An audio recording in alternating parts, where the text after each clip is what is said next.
What is going on, everybody? This is Snowman. Welcome to Show Off. Today we're going to be looking at Castle in the Darkness, developed by Matt Kap, part of the development team at Nicalis. The developers that did 1001 Spikes, The Binding of Isaac Rebirth, etc., etc. Matt Kap is normally an artist on the game, but has now gone and made his own game, Castle in the Darkness himself.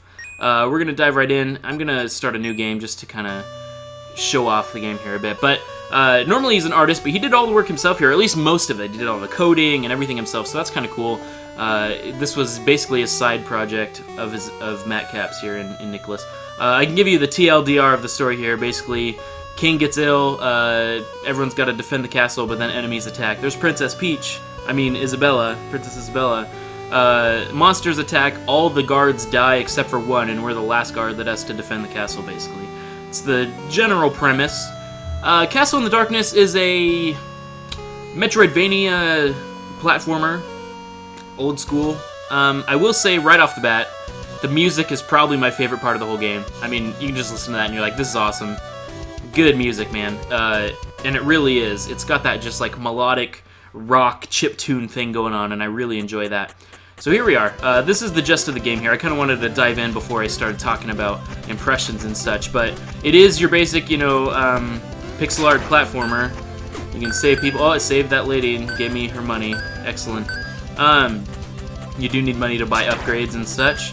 You can go in and talk to the villagers. City's been overrun by monsters. It is possible to climb some roofs. Now, I know, because I've played a good portion of this game so far, eventually you get a double jump, so I can make that jump later. And that's where a lot of the Metroidvania stuff comes in. You can revisit old areas. Now, every time you go onto a new screen, enemies will respawn in kind of that old NES style, so you just got to keep that in mind. Okay, so this is a thing. There are breakable blocks. This is kind of a small pet peeve of mine. There's breakable blocks that if you jump on them but hold the jump button, you can kind of oh wow, okay, that was really stupid. I died. Wow, that was really stupid. Apparently you die in 2 hits to those guys. I didn't know. Sorry about that. We'll get back to where we were. The breakable blocks are okay. I mean, that's totally fine as like a trap mechanism, but they don't look any different than any other block, and so that's annoying just because if you don't know what's coming, they do use it a lot as like a trap and basically death, and it's kind of annoying. This is your save spot, so you can save the game here. Now, there's an equipment screen, which is much like an RPG game. I mean, you can put on different weapons and armor and such. You do get magic later on and stuff, all that stuff. So that's your basic RPG screen, but here's a problem. You can only equip things at the save point, which probably was designed that way, but it's a little annoying because later in the game you'll get a different weapon, like an axe that does an arc, like in Castlevania, or a boomerang, and sometimes you want to switch weapons midway through between a checkpoint, but you can only do it at a checkpoint. So that's interesting. Some enemy bullets can be hit back at them, don't forget. A lot of the hints, at least in this beginning area, become prevalent very immediately. Like this guy comes out of nowhere, and then it's like, oh, okay, I gotta hit the bullets back at him, okay. And I mean, that's kind of, this is the tutorial, I guess, portion of that. Awesome. Really cool. What the crap? Okay, don't get hit twice. So this is the thing, this early on, I guess you gotta really be careful. Don't get hit by those bullets. It's a dumb thing to do. It's really not this hard in the beginning. The game's actually very easy. If you go underneath him, he'll do that. Alright, so don't get hit by the things in the head. There we go, he died, okay. And this is our first boss of the game. When you kill a boss, it'll give you a health heart thing, like in Zelda, to upgrade your health. Now, you may notice my health bar didn't increase at all, and it never will increase. It'll always stay that size on the screen, but you just take less damage, basically. So that's the health. Okay, here's our next save point. We're going to move on. What does this guy say? Hold jump when landing on breaking blocks to bounce higher. So here's another breaking block, and you do. If you hold that jump button, you'll jump a little higher.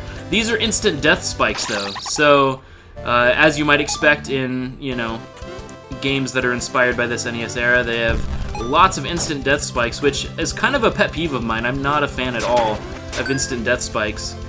I feel like they're a little outdated at this point. Like, can we just not use those as a means to elongate our game? But in this case, I mean, the game it does get really hard later on. Okay, took a lot of damage there. Oh, this guy's kind of hard. Excuse me. I'm gonna sneeze, man. So this lady tells you you can break certain blocks once you have the gauntlets, and you actually get those really quickly. Okay, good, I killed the frog. Good. So anyway, this is kind of the gist of it, but seriously, listen to that music, it's so good. It really is good music. And it's good all throughout. I can't go up there yet. I believe this is an inn, and this really confused me. Why would you ever stay at the inn? Because if you reach a save point, it refills your health every single time. There's zero reason to ever visit an inn, and I didn't understand that. Some bosses have a weak spot, so there's a little bit of tutorialization here. This guy will try and sell me a sword. This sword actually does the same amount of damage, so I don't know why I would ever switch to a different sword. But anyway, this is definitely the beginning parts where it's really teaching you and tutorializing with you, which is fine. Here's kind of a mini-boss. There are parts of it where this really feels like a Dark Souls to me, where there's a lot of bosses in this game and a lot of mini-bosses. Oh, shoot, okay. Well, I'm actually failing pretty hardcore, dying a lot, but that's okay. This guy's a little tough. Oh, boy. This bird, I hate these birds. They're a lot in the game, and they home onto you. So now I have very little health to fight this guy, which sucks. Oh my gosh. So you gotta hit this guy in the head. Okay, that was bad. There we go, he died. And then you get the key, and when you get the key, you can open up. So now we're in the museum. I believe this is where you get the gauntlets, yeah. So this is kind of our first big upgrade in the game. Got the Ares Gauntlet. So now, if I wanted to, I could go back to that part with the broken blocks and go get that bag of gold. And up on top, I believe there actually was a secret up there waiting for us as well. And here's a little way to test it out as well. You get some gold by breaking open that wall. So, I probably should go back just so that I can re-heal anyway. And it's funny, once a boss dies... Oh, okay. Now that is really sucky, because now you're just going to see me fight this stupid boss again. Forget it. I'm not going to go back to fight that, or to get that gold. There's no reason really to get it, because I'm not going to stock up on gold and buy things in this playthrough. I kind of just wanted to show you a little bit of the game here. Now, here's the thing, and this is why... Oh my gosh, I'm really doing this poorly. Oh my gosh. Castle in the Darkness was really hyped up, at least from what I saw. There were articles calling it the next Shovel Knight of 2015, and things like that, and so there's a lot of hype behind it. And granted, there was hype for me as well, because I'm a big fan of Nicalis. I think they've made a lot of really good stuff, quality titles.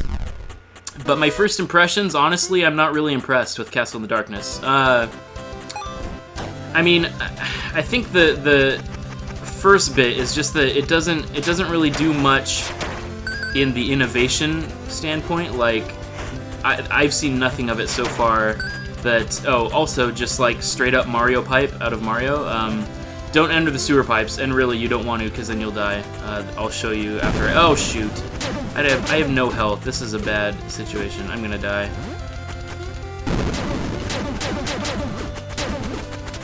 So you can break out of these bubbles. Oh shoot! Oh come on, he cornered me. I could have gone around him, but see, this sucks. Why? I mean, this is my fault for playing poorly, but at the same time, I probably also could have gone back and gotten the checkpoint, or just not sucked and not taken damage. But this is really annoying from a review standpoint, because now I just got to do this part again. So I apologize for that. But that is a little bit of my gripe with the game as well. I know it wants to be difficult, and it is difficult. It really is. But the fact that you have to go back and restart your checkpoints, like restart the last place you saved, gets a little annoying when you have to redo things like this that just take up time. Like, I can't get out of that. I have to wait for the cutscene. And then now I'm going to have to go fight the boss. Maybe I should go back and save. This way I won't have to worry about it. But that's the other thing. It's like, I do this a lot in the game. There's a lot of backtracking. A lot of going back to sections you don't want it, so that you don't want it. And then I can't fall on the spikes here. That's a little tricky. Alright, gonna go back and save just in case I do die. Plus, then I'll get full health again. Okay. Now, hopefully we can actually move on, and I apologize, I really do. But like I was saying before, there's nothing really super innovative. I mean, don't get me wrong, it's a good game. It is a good game, but is it a great game? Is it, I mean, that's a pretty big statement to say, you know, Shovel Knight of 2015. If you do fall down here, you'll just fall on instant death spike, so don't do that. So if I keep... This is an example, by the way, of a weak spot where there are weak spots in the eyes. Okay, I'm gonna go this way now. Oh, uh-oh. Yeah, that was close. Okay, he died. There we go. So that's a good example. Good way to kill him there. Okay, and you get money and the health up. Great. That's kind of our first real boss, like actual kind of challenge of a boss, but even that was pretty easy. It does get really hard, I will say that. It gets really hard, but actually to the point where it's kind of frustrating, like really frustratingly hard. And it's not like, I kind of talked about this on Twitter when I was playing through, it's not like the I'm salty hard, like yeah, it's too hard. It's not like that. There are parts that are really frustrating because personally, I think they're laid out poorly. Like, there's a long section with no checkpoints. Later on, we'll go down because that's where it wants us to go. This guy will tell you can move blocks. Okay, so you can do that here. If we go here, okay, good. I'm gonna go back actually though, and I want to show off that this game also, another small pet peeve of mine, it uses like very blatant things from other games, like Medusa heads in this section here. You're gonna see, and it's like, seriously, like, that's just so obviously Medusa heads. Like, and it's not, I mean, they're heads. They look just like them. Okay, and they do that a lot in this game. Instant death, falling spikes. That happens all the time. You actually can't go up here yet. You have to get a key to open a door at the top. But, I kind of wanted to show off the Medusa heads. Plus, these switches and everything. Okay, that was close. These switches, you see this a lot in this game. It's like blocks don't appear until you hit a switch, which honestly is kind of bland to me. It's like, alright, that's like the most simple of puzzles. But, hey, I mean, at least there are puzzle elements, right? It's not just platforming all the time. Over here is kind of our first big secret. Just some money, but that's okay. It's kind of just trying to... Oh, there we go. Trying to be careful and go through. Okay, so we're going to work our way down the clock tower here. I can't get that yet. I don't have my jump to reach up there. But here's a save point. So, yes. Couple first impressions. Nothing really stood out to me. There's nothing super special.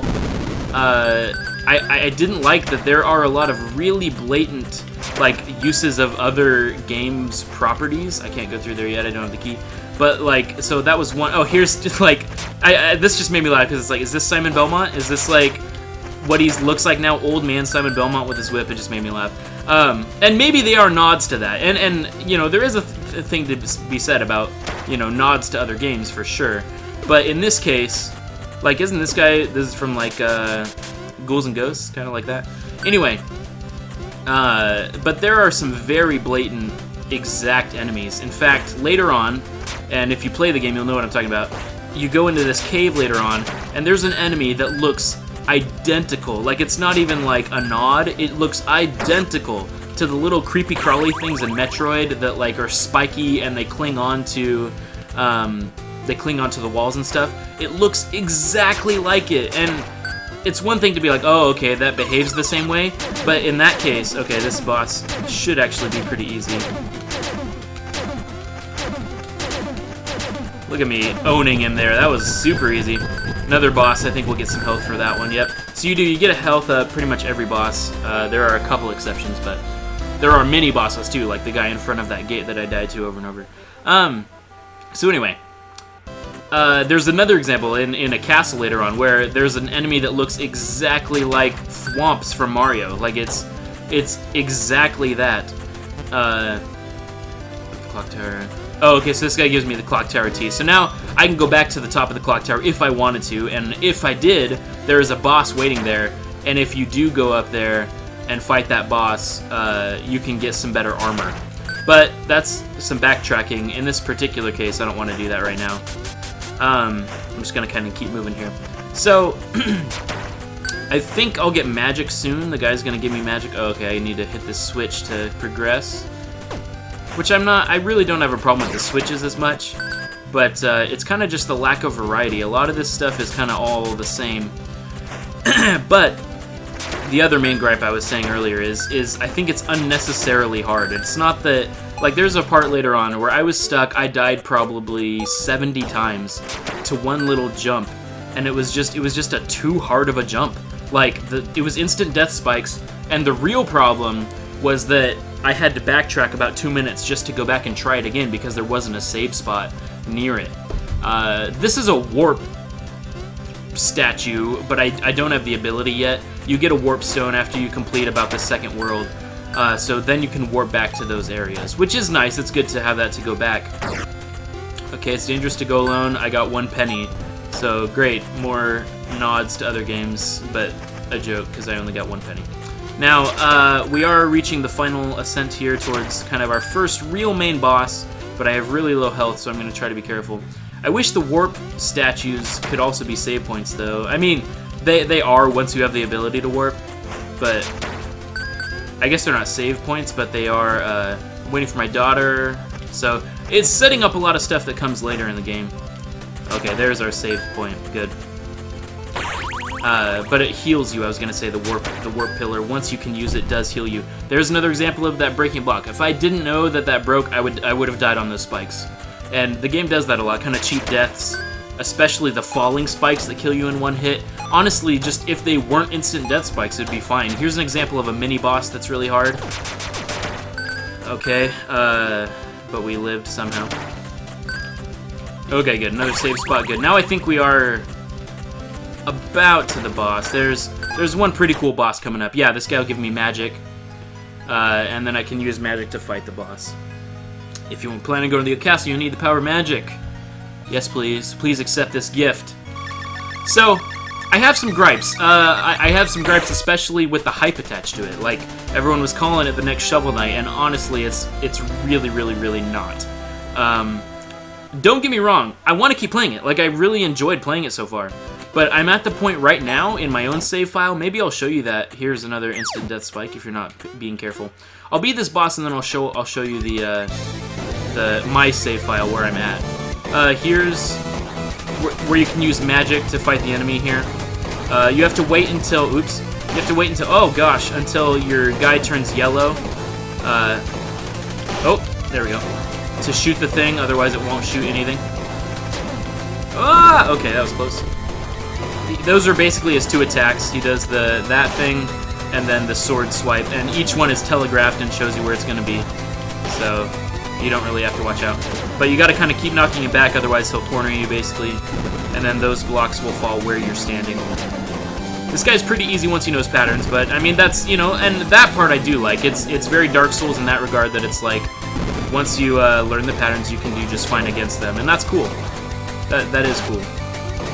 That being said, I'll show you my save file, because that really is a good example of a part where I'm really frustrated, because I think you can only progress in the part I'm at by taking like intentional damage. It's really bizarre, and crossing a gap, and it's really weird. We beat this guy. Great. Also, just another tiny nitpick. This one isn't a big deal, but I feel like it's not programmed super well. Like, the coins will float around and fall into bricks and stuff, and every time you cross a new screen, it kind of glitches out for a second, and then it'll show the next screen like that. Oh, I guess not this. This one's empty. Someone's been stealing my stuff. But there are some parts where you'll cross a screen, and it'll look like really glitchy for some reason. It'll be like, okay, here's the first little cutscene going on here. Yeah, this guy you fight a couple times. He likes the princess apparently, but there you go. Yeah, he's kind of a klutz. But anyway, there are a few sections like that. Okay, we're gonna save, and I'm gonna actually just go back to the. So now we're in the next area. We're in the forest. I'm gonna go back to the main menu real quick and show you my save file. There's a part here. Oh, also there are secrets. I do want to show those off. You unlock secrets by dying, which is kind of funny. If you die 10, 50, 100 times, you unlock these things. And there are different versions of the game. Here's an easy mode, which is really funny. I'll let you play that yourself, though. So there are secrets to unlock, which is nice. I'm going to show you off mine here. This is where I am now in the game. The jump right before this section, I do have a double jump now. I wonder if this is here so that you can make back this jump. Oh, apparently I can't make it back. Cool. Anyway, this is a spot I'm at right now. I'll show you what I'm talking about. There's a part where it's really hard because I feel like you literally have to take intentional damage to progress, and that's weird. Okay, that was a bad example. I'm sorry. I didn't mean to jump there. It's a little further on, and this is what I'm noticing now is the save points are getting farther and farther apart. Like, there in the beginning, you notice they were really close together. Like, I would clear one section and then be like, alright, another save point, even if I didn't need to re-heal. That was bad luck. Okay, every time you hit a breakable block, it recharges your double jump as well. This is actually a mimic, which is like, talk about trope in every single game ever, a mimic. Okay, so we're gonna do this. Okay, all breakable. This is a... Oh, okay. More instant death spikes. See, that's what I'm talking about, where, like, cheap deaths and stupid things. I haven't even gotten to the point where I need to take intentional damage that I'm talking about. But the jump right before this save point that I'm at was the really hard jump that I died, like, 70 times to, because it was instant death spikes. And then the save point before that was so far back, I had to backtrack a long, long, long ways. So, I've been frustrated with this game at this point. It started out really fun. I actually really enjoyed it for about the first 2 hours. But then now, I am just so frustrated with it. I gotta kill this guy.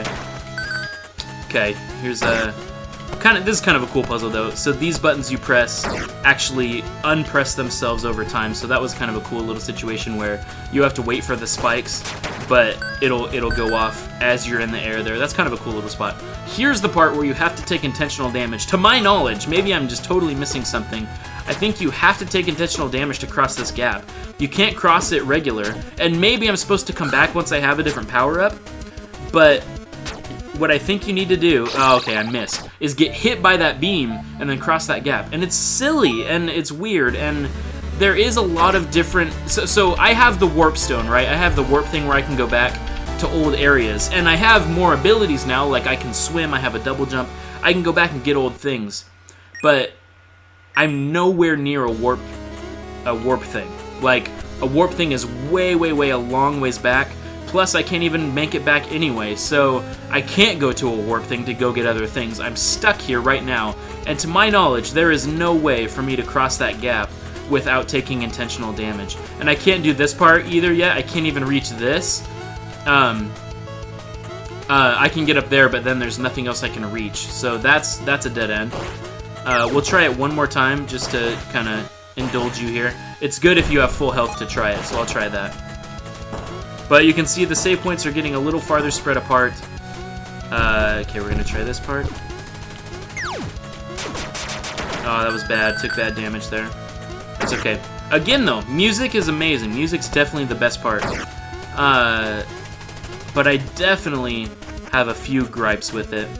And maybe my expectations were too high. Maybe they hyped it up and then it's just alright. But, again, I gotta say that doesn't mean it's not a fun game. Okay, well there I just missed it, apparently. But I've done it before where you hit that beam and then you are able to cross the gap.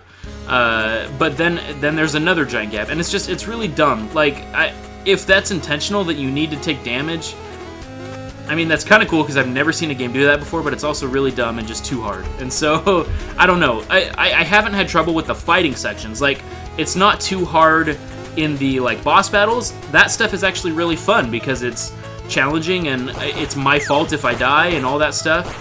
I thought that was a door, but it's not. It's just a window. Alright, instant death spikes. Great. But here's Castle in the Darkness. Now, again, not a bad game at all. I enjoy it. I wish I could play more because I'm literally stuck, and that's really frustrating. This is about 2 hours into the game, maybe 2+ hours, and I'm mad because the last jump I just did had me stuck for like an hour, and then now, immediately after that, is a part where I feel like I can't even progress. So I don't know what's happened, and again, I'm probably just totally forgetting something, but I cannot for the life of me figure out this jump. I want to try and get it real quick just to show you, but my health is so low now that I'll die if I try it twice, which you need to do it twice, again, to my knowledge, to actually pull it off. Okay, well that was another bad example. You gotta time it just right, and it's really hard. And then again, now you're seeing just all the backtracking I'm having to do every time just to get back there. Really annoying. I'm annoyed. I'm annoyed at this game. I'm frustrated with this game because I want to like it. I really do. But then it has lots of setbacks. But hopefully, if it's up your alley, seriously, it's $5. It's really worth trying out anyway. It's fun, and maybe you're looking at me like I'm a total idiot because there's something you can figure out that I can't. But either way, Go try it out for yourself. Maybe you'll like it. I still like it, but trust me when I say it's not perfect. Anyway, go try it out for yourself. I'm Snowman. I hope you enjoyed this episode of Show Off. I'll see you on the next episode. I'm going to try one last try to get that gap. But, again, health is low now. We'll try it one last time. Okay. Almost there.